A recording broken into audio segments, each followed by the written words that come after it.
Welcome into a special late night edition of Friar Territory here on the Foul Territory Network. I'm Kyle Glaser. The Padres completed one of their most thrilling wins of the season tonight, beating the Chicago Cubs 10-4 after trailing 3-1 going into the sixth inning. The Padres scored 9 runs across the final 3 innings to pull out a thrilling victory in front of the third largest crowd in Petco Park history. Monday night in April, school's in session. The fans showed out. More than 47,000 fans filled Petco Park, and the Padres put on a show. The Padres are now 14-3, including a perfect 11-0 at home. And this was one of those games that's a signature win. Again, it is April. You don't want to go crazy. No one wins a pennant on April 14th. But this Padres team continues to show again and again and again and again that no deficit is too big to overcome, no mistake is too great to get over, no injury is too great to hold this team down. Already, the Padres in their first 17 games have 5 wins in which they were tied or trailing going into the 7th inning or later, including tonight.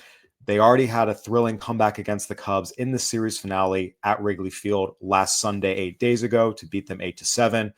This one was arguably more thrilling just because of how much the Padres erupted inning after inning after inning and really took control of the game, taking advantage of some Cubs mistakes. Again, some similarities to what they pulled off last Sunday in the finale, but in a lot of ways, this was just so much more thrilling and exciting.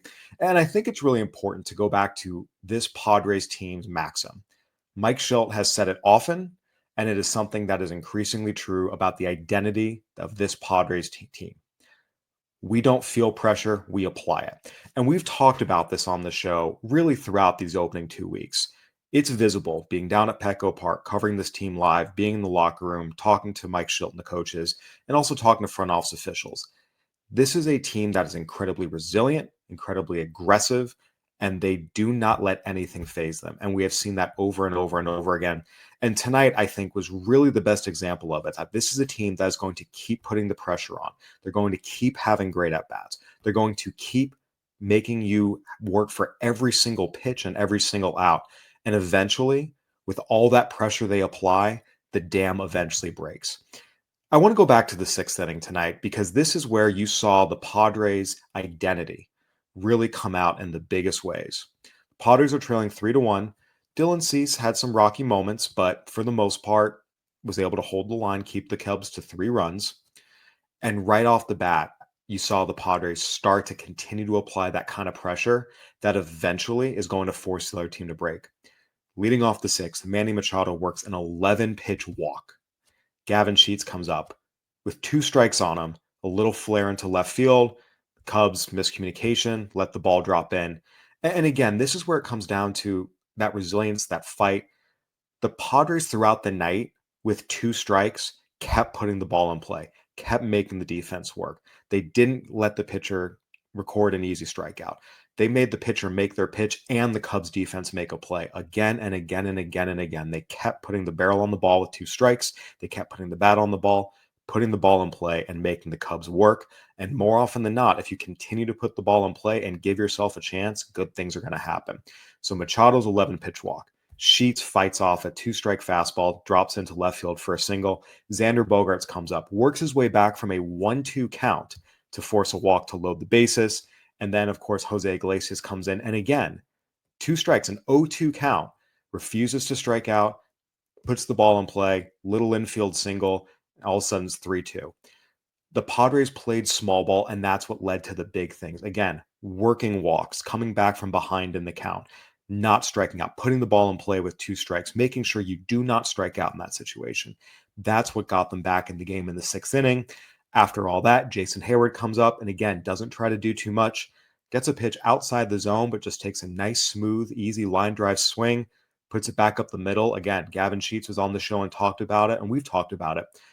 Hard, low line drives up through the big part of the field. It's the right approach to have in Petco Park. It's a mature approach to have. It's one the Padres have had all season long. Boom, tie game right there. And it really continued into the 7th. Again, Nate Pearson comes out, and Nate Pearson is a pitcher who throughout his career has thrown very, very, very hard, but has no idea where the baseball's going. That means a lot of times he catches too much of the plate. It also means sometimes he has no idea where the ball's going and it's inches off the plate, miles off the plate. Again, so you're either going to get a pitch to hit or he's going to walk you. And the Padres, again, 3-3, tie game, crowd rocking. They could have gotten big in their swings. They could have tried to do too much, and they didn't. They stayed disciplined in their approach, forced Nate Pearson to throw strikes, which he wasn't able to do.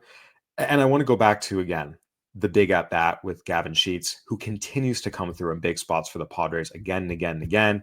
We saw it on opening day. We saw it in the game against the Cubs back on Sunday when he came through with the game tying RBI single in the 8th. After the wild pitch that gives the Padres the lead 4-3.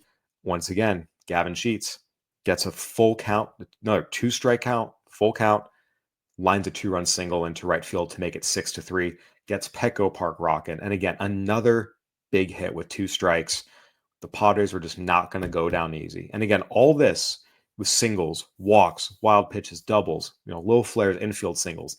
That's what got them back into the game and gave them the lead. They just continue to put the pressure on again and again and again.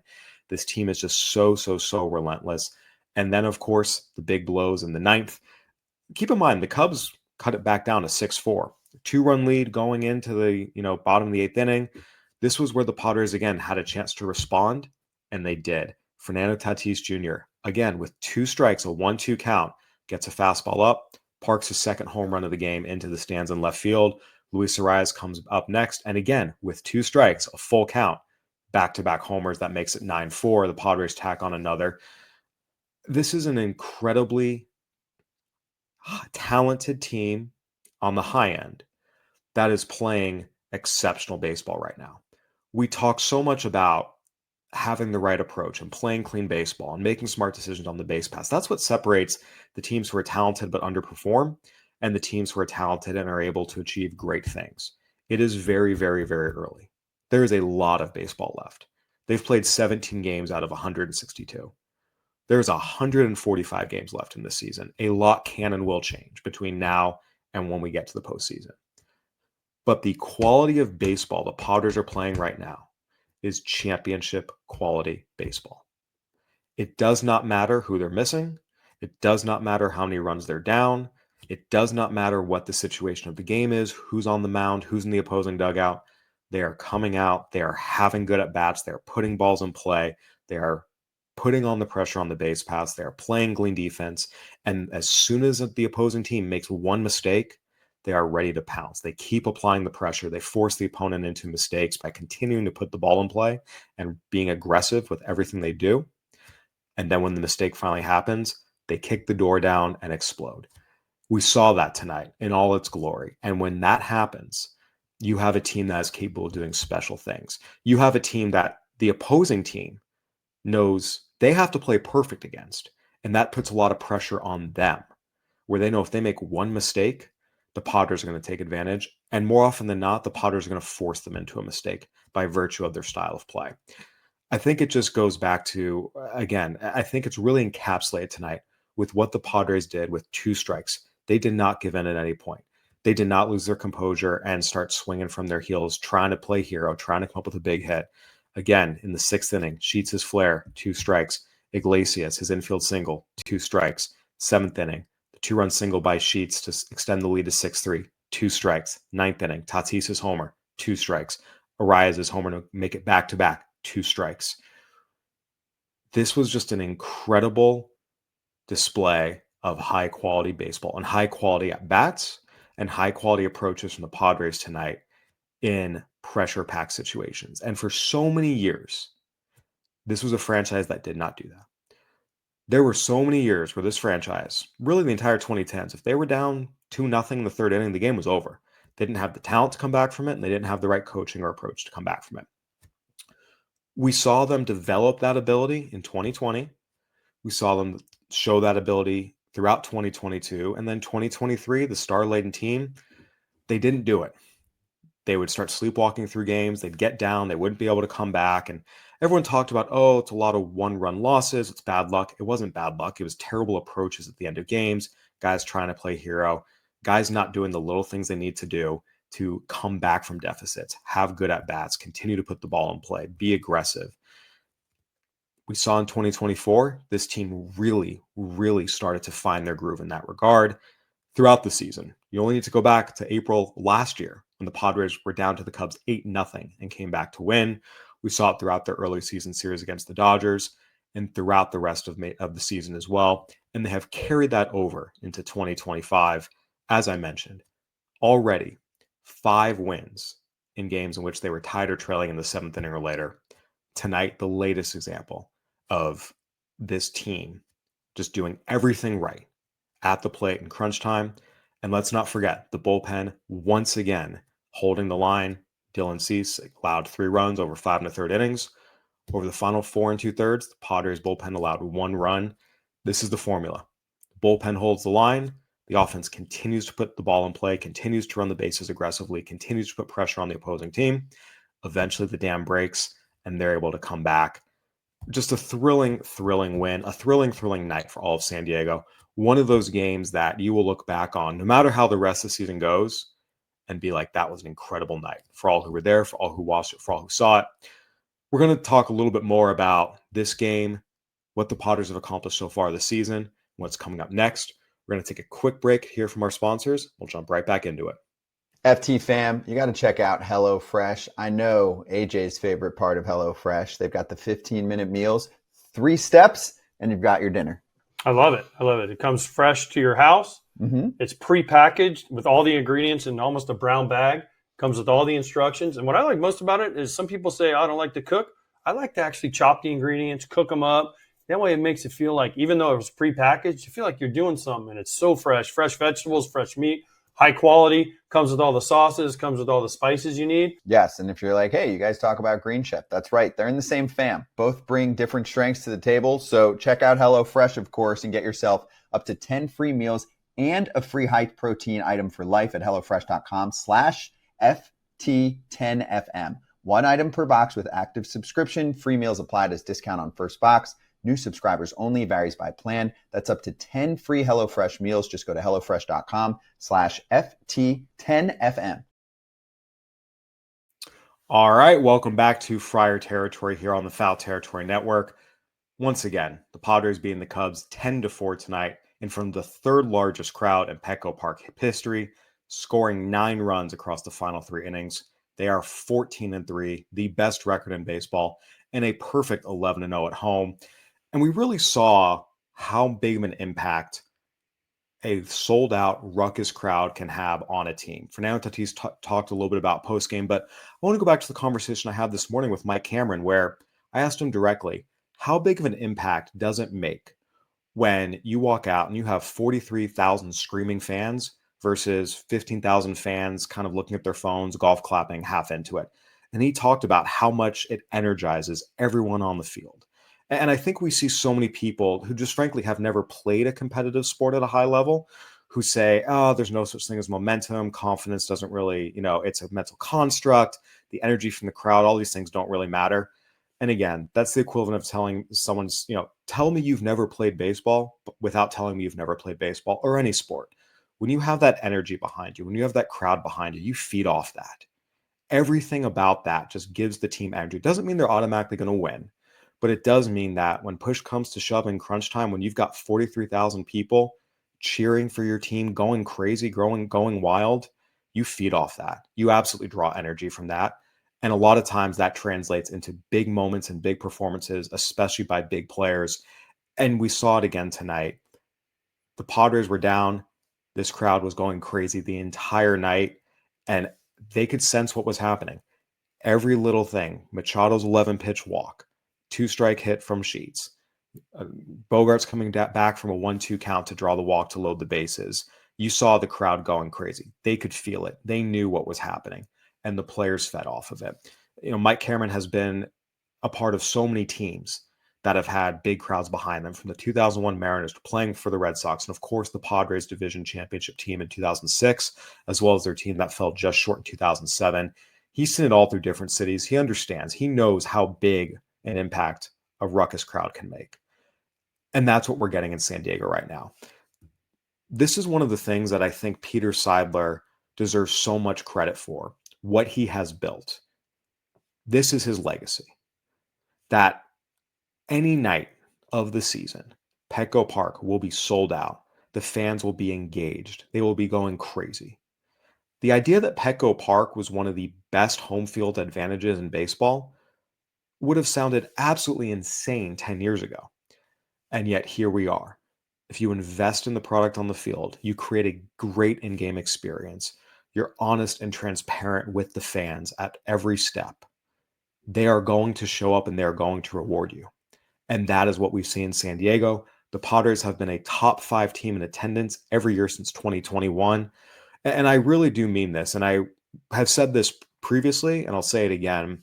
In my role as a national writer for 8 years at Baseball America, I got to cover games in almost every stadium, 26 of the 30 stadiums. I'm missing a couple in the Midwest, Detroit, Milwaukee, Cincinnati. But by all accounts, for all intents and purposes, I have been in all the major stadiums, all the major cities. I can honestly tell you that the best crowds in Major League Baseball right now at home belong to the Yankees, Dodgers, Phillies, and Padres in any order.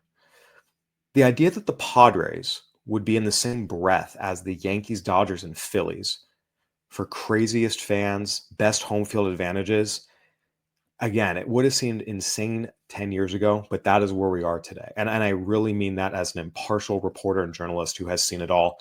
I covered the World Series at Fenway Park in 2018, and it was surprisingly quiet. I actually think Fenway Park has gotten a little bit too corporate.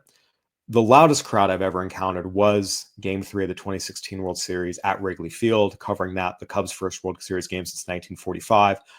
Wrigley Field is an incredible place. When the Cubs are rolling, that's an amazing home field advantage as well. But the Padres are in this stratum now, and the players are feeding off of it. The city is going crazy for this team. It's been really cool to see everywhere. Having breakfast in Carlsbad to hanging out before a game in North Park, even when the team's on the road, you're just at the beach in Solana Beach or, playing golf somewhere out in Santa Luz or Poway. Padres gear's everywhere. Shirts, hats, you name it. The city has embraced this team, and they have done so for the last 5 seasons. And this particular edition of the Padres is playing the kind of baseball that everyone in the city is talking about. That everyone, forget the city, everyone in San Diego County is talking about. They love this team. They're excited about this team. And tonight was just a great, great epitome of a why. I do think it's important to note this bullpen. This offense we've talked about ad nauseum, how they are continuing to have great at-bats. They are continuing to be aggressive on the bases. And it's been the stars playing like stars, Fernando Tatis Jr., Manny Machado. It's been the second-level stars stepping up, Xander Bogaerts. Luis Arias is really starting to find his stride after a slow start. And we're seeing the guys at the bottom. Again, Gavin Sheets has been a huge, huge, huge signing, minor league deal. We talked about all the improvements he's made since coming from the White Sox. Jason Hayward is starting to swing the bat better. He's starting to come through with some hits. We've seen Elias Diaz and Martin Maldonado come through. Jose Iglesias, who had a great year last year and frankly boggles my mind that he was available to be signed on a minor league deal, but he's come through with some big hits and made some big defensive plays as well. They're getting contributions from everywhere in the lineup. The rotation, after a really rough turn the last time through, was great this time through. But the bullpen has been the constant. The Padres bullpen has a 1.57 ERA this season. When the bullpen comes in, opponents more or less know they're not scoring the rest of the game. Maybe they'll get one run if they're lucky. And that has been a constant throughout this season, that the Padres bullpen, if they do give up a run, it's one. That's it. And when you get into the meat of Morejon, Estrada, Adams, Suarez, it's been 0. Once again, the Padres bullpen came in and shut it down over the final 4 2/3 innings, gave up 1 run, and that was after the Padres had taken the lead. They held the line, gave this offense time to battle back. This has always been the strength of the team. Coming into the season, we talked about there were questions at the bottom third of the lineup. There were questions at the back of the rotation. But this bullpen you knew was going to be great, and they have been great. And the thing that's even scarier is they have more arms on the way. Brian Hoeing's been hurt all year. He's still coming back. Sean Reynolds, whenever he's healthy, he'll be another arm who can bring triple-digit heat. Johnny Brito, who's been a solid long man at his best, he's still on the IL. Matt Waldron's on the IL. He can come in. Right now, the Padres wouldn't need him as a fifth starter, but he can come in and be a useful swingman. All these guys are going to come back at certain points during the season. Again, in the case of Brito and Waldron, they can plug them into the back of the rotation if they need. They can be swingmen. They could help out in the bullpen. And of course, the rotation, you're going to get Yu Darvish back at some point. So the Padres are 14-3 with Jackson Merrill on the IL, Jake Cronenworth on the IL, Yu Darvish on the IL, Brian Hoeing, a key reliever, on the IL. When these guys get back, the Padres will be at full strength. And that's what's so exciting. It's not as if right now the Padres are playing at their absolute peak where everyone's healthy and everything's going perfect. Everything has not gone perfect. Manny Machado made an error tonight. We've seen the rotation had a really, really, really rough turn. Again, they had an ERA over 11 from the first 3 games of their road trip when they went to Chicago and the first 2 games in Sacramento, and they've bounced right back. As it stands right now, the Padres are only a game and a half up on the Giants. The NL West right now is an absolute dogfight. The Padres are 14-3. The Giants are 12-4. The Dodgers are 12-6. Again, I know people are freaking out a little bit about the Dodgers. Are they not what we thought they were? They'll be fine. This is an exceptionally talented team that is also not healthy, that is also not getting full contributions from everyone. They are a star-studded team. They will be in the postseason mix and this division title race to the end. And oh, by the way, the Diamondbacks, after a little bit of a slow start, have started to find it. They're 9-7. The NL West right now has 4 teams with at least 9 wins. No other division has more than 2. So this is going to be a dogfight all the way through. But what the Padres are showing so far this season and what they showed tonight is that they can handle anything. And that is the mark of a special, special, special team. It's been a great night, great win for the Padres. They'll be back at it tomorrow against the Cubs. Shota Imanaga will take the mound for the Cubs. Randy Vasquez will take the ball for the Padres. And then the finale on Wednesday afternoon, Matthew Boyd versus Nick Pivetta. It will be a really, really, really interesting development to see how the Cubs bounce back. If the Padres are able to take this big win tonight and ride it to a series sweep, or if the Cubs, who I think it's important to note are a very, very good team with a very, very dangerous offense, if they're able to respond. Shota Imanaga's taking the ball for the Cubs. He stifled the Padres last time. We'll see how they're able to bounce back. But once again, after a win like tonight and a lot of what they've shown this season, the Padres, frankly, should be favored going into every game they play.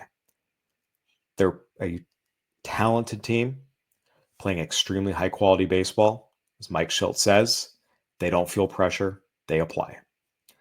This has been a special edition of Friar Territory here on the Foul Territory Network. Go ahead and give us a review, like, subscribe, YouTube, Apple, Spotify, whatever platform you're watching and listening on. Would love to hear from you. I'm Kyle Glaser. Stay tuned for more shows this week. We'll be joined by Heath Bell, and we'll continue to break down the Cubs series as it all unfolds. Take care and have a good night, everybody.